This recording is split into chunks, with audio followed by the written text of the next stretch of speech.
विचार कीजिए, ये घर देख रहे हैं, ये घर क्या है? ये घर मुसाफिर खाना है, ये घर धर्मशाला है। चाहे वो गरीब का घर रहे कि अमीर का घर रहे, ब्राह्मण का घर रहे कि क्षत्रिय का घर रहे, कि वैश्य का घर रहे, कि शूद्र का घर रहे, कि मुसलमान का घर रहे, कि सिख का घर रहे, कि यहूदी का घर रहे, दुनिया में किसी भी आदमी का इमारत क्यों नहीं है, वो मुसाफिर खाना है, वो धर्मशाला है। जैसे विद्यार्थी 7 दिन रहता है, परीक्षा देता है और एक रूम लेता है, 7 दिन के बाद परीक्षा जब खत्म हो जाता है, वही रूम से अपना हड़िया ढकना लेता है, बोरा में कसता है और रूम मालिक को पैसा देता है और निकल करके अपना घर चला जाता है। विद्यार्थी इस चीज को जानता है कि ये रूम मेरा नहीं है, रूम किसी मालिक का है, और रूम छोड़ने में कोई मोह नहीं लगता है। क्यों? क्योंकि वो जानता है कि रूम मेरा नहीं है, रूम किसी मालिक का है। हमको केवल 7 दिन रहना है और 7 दिन के बाद चाबी थमा करके हमको यहाँ से निकल जाना होगा। सजना, उसी प्रकार ये घर जितना भी दिखाई पड़ता है, ये घर आपका नहीं है। बोलिए, यदि आपका घर है, आप बार बार कहते हैं कि मेरा घर है, उसी घर में बैंग रहता है, बैंग देखे हैं, बैंग बिन पूछे आपके घर में रहते हैं। और बैंग, यदि आप बैंग से बात करता होगा, 2-4 बैंग है आपके घर में, तो बैंग बैंग में बात होता होगा, मेरहक मेरहक में बातचीत चलता होगा, तो मेरहक कहता होगा कि ये जगह मेरा है, वो मेरहक कहता है ये घर मेरा है। उसी घर में चुट्टा रहता है, चुट्टा, वो चुट्टा कहता है ये घर मेरा है। उसी घर में गेहूमन सांप घुस गया, वो गेहूमन सांप कहता है ये घर मेरा है। उसी घर में मैना खोता लगा लिया, वो कहता है ये घर मेरा है। उसी घर में मधुमक्खी खोता बना लिया, वो कहता है ये घर मेरा है। इधर से आप कहते हैं ये घर मेरा है। बोलिए, किसका घर है? गुरुवर कबीर कहते हैं, ना घर मेरा ना घर तेरा, चिड़िया रैन बसेरा, हंसा यह पिंजरा नहीं तेरा।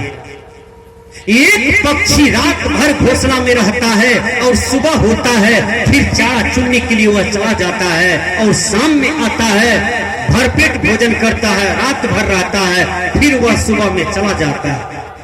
उसी प्रकार आपको 70 बरस इसी धरती पर रहना है, 100 बरस रहना है, 50 बरस रहना है, 25 बरस रहना है, या 1 बरस रहना है कि 6 महीना रहना है। उसके बाद आपको इतना सुंदर काया को छोड़ करके चला जाना होगा। काया मिट्टी में मिल जाएगी और आपका जन्म किसी दूसरे व्यक्ति के यहाँ हो जाएगा। आपने यदि इसी मनुष्य शरीर में बढ़िया काम किया है, बढ़िया भजन किया है, सत्संग ध्यान साधना किया है, तो शरीर छूटने के बाद आपको मनुष्य शरीर मिलेगा। विचार कीजिए, यह सूक्ष्म बात है।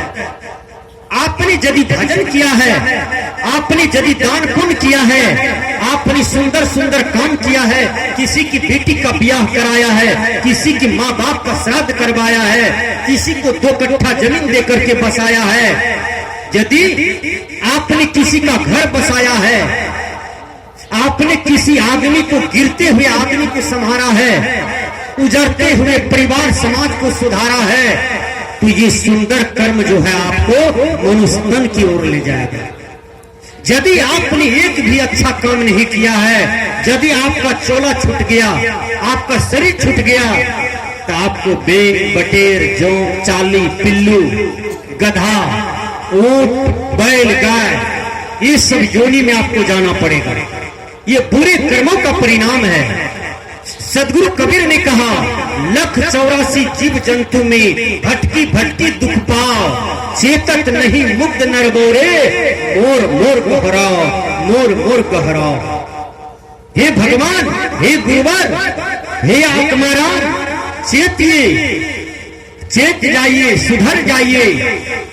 एक अच्छा गुरु अपने जीवन में कीजिए, परम पार्थी गुरु कीजिए, अच्छा गुरु कीजिए।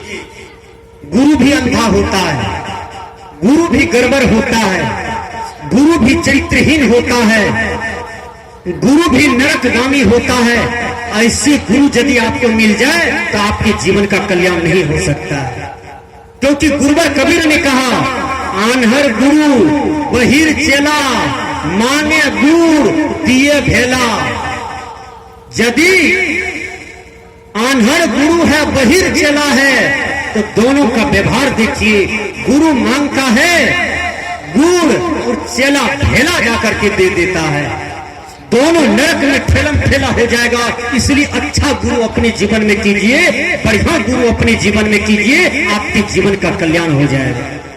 मैंने कहा हर आदमी को विवेकवान बनने की जरूरत है। एक आदमी का पिताजी बीमार पड़ जाता है, ठीक से सुनिए,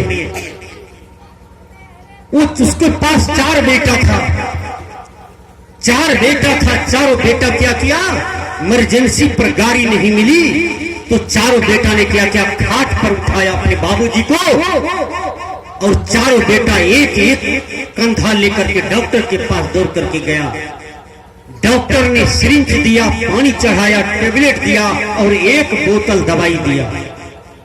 कहा देखो ये 2 खुराक का ही बोतल है, इसको आधा घंटा हिलाना, उसके बाद पिलाना। इतना बात कह दिया। वो चारों बेटा, उनका मूर्ख था, वो चारों बेटा किया घर आया, बाबूजी को खिलाया, फिर टेबलेट दिया, फिर सिरिंज दिया। अब आ गई बोतल पिलाने की बारी, तो डॉक्टर साहब कहे थे आधा घंटा हिलाना, उसके बाद पिलाना। वो किया आधा घंटा तक अपने बाप को खूब हिलाया। विचार कीजिए, खूब हिलाया। 2 बेटा दोनों हाथ पकड़ा, 2 बेटा दोनों पैर पकड़ा, बूढ़ा को आधा घंटा तक हिलाया, बूढ़ा मर गया। आधा घंटा खूब हिलाया, बूढ़ा मर गया। बीमार तो ये था, बूढ़ा मर गया। जब मर गया किसी को मुंह में आधा बोतल दवाई पिला दिया। फिर जब देखा बूढ़ा कैसा नहीं करता है तो डॉक्टर के पास ले गया। कहा डॉक्टर साहब आधा घंटा हम हिलाए, ये तो कुछ नहीं बोल रहे हैं। कहा मैंने कहा था तुमको बोतल हिलाने के लिए, तुम अपने बाप को ही झुलाया, बाप को ही हिलाया। विचार कीजिएगा। इसलिए अपने जीवन में विवेक पैदा कीजिए। जिसका गुरु अंधा होता है उसका चेला अंधा हो जाता है। इसलिए गुरु आंख वाला कीजिए, गुरु ज्ञान वाला कीजिए, गुरु अच्छा कीजिए। आजकल ऐसा गुरु चला है जो कहता है मांस मछली भर पेट खाओ, लेकिन मेरा गुरु का नाम ले लो तुम्हारा पाप कट जाएगा। और इसका हम समर्थक हो जाते हैं। चोरी करो, छिनरपनी करो, बलात्कार करो, जमीन बेईमानी करो, भाई का हत्या कर दो, किसी को गाली दो, जिंदगी भर कटुचाली करो, लेकिन मेरे गुरु का नाम ले लो तुम्हारा सारा पाप कट जाएगा। ऐसे गुरु के चक्कर में न रहना भैया। जो गुरु गलत ज्ञान बताता है और उस गुरु का कंगन हम पहनते हैं, उस गुरु का माला दीक्षा मंत्र हम ले लेते हैं, क्योंकि हम मांसाहारी प्राणी हैं। मांस मांस खाने का लत है, मांस मांस वाला गुरु मिला है। इसलिए गुरुवर कबीर ने कहा मांगे गुड़ दिए भेला, दोनों गुरु चला नरक में ठेलम ठेला। विचार कीजिएगा। इसलिए अपने जीवन में अच्छा गुरु कीजिए। वह गुरु किसी भी मत पंथ का हो, लेकिन गुरु अच्छा हो, गुरु बढ़िया हो। इससे आपके जीवन का प्रधानता होगी, आपके जीवन बनेंगे, आपका भविष्य बनेंगे। इंग्लिश के विद्वान ने कहा man is the captain of his fate master of his luck and boulders of destiny. मनुष्य अपने भाग का निर्माता, विधाता, स्वामी स्वयं होता है। दुनिया में कोई आदमी है वो अपने भाग से जीता है। दुनिया में हर आदमी अपने अपने भाग से जीता है, कोई किसी के भाग से नहीं जीता है। एक लड़का चला गया पढ़ने के लिए और सुंदर मास्टर साहब आए, पढ़े लिखे मास्टर साहब आए, डिग्री वाला मास्टर साहब आए और सच्चा शिक्षा वाला मास्टर साहब आए। मास्टर साहब कहते हैं बेटा बेटा तुम किनके भाग से जीते हो, किनके भाग से खाते हो, किनके भाग से पहनते हो, किनके भाग से खुश रहते हो। तो सभी विद्यार्थी ने कहा मास्टर साहब मैं अपने पिताजी के भाग से खाता हूं और माताजी के भाग से खुश रहता हूं। सब विद्यार्थी ने यही बात कहा। यदि आप एक सुंदर पत्नी हो, आपको पूछ दिया जाए कि तुम किनके भाग से जीते हो, तो आप कहोगे कि मैं अपने पति के भाग से जीती हूं। नहीं, आंसर गलत हो जाएगा।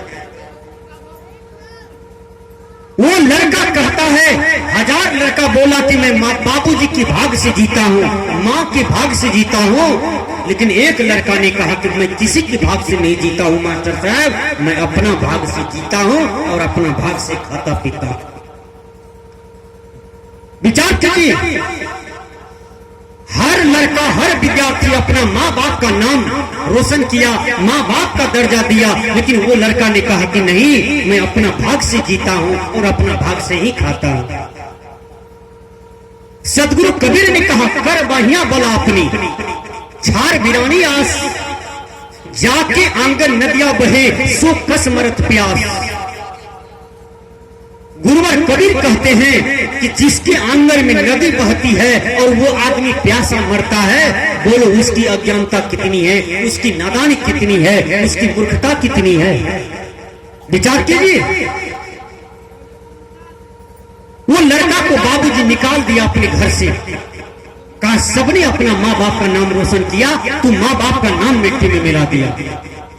तू कहते हो मैं अपना भाग से जीता हूं, अपना भाग से खाता हूं, तो एक दिन तू भी अपना कमा करके खा लो, हम समझ जाएंगे कि तू अपना भाग से जीता है और अपना भाग से ही खाता है। उसको निकाल दिया।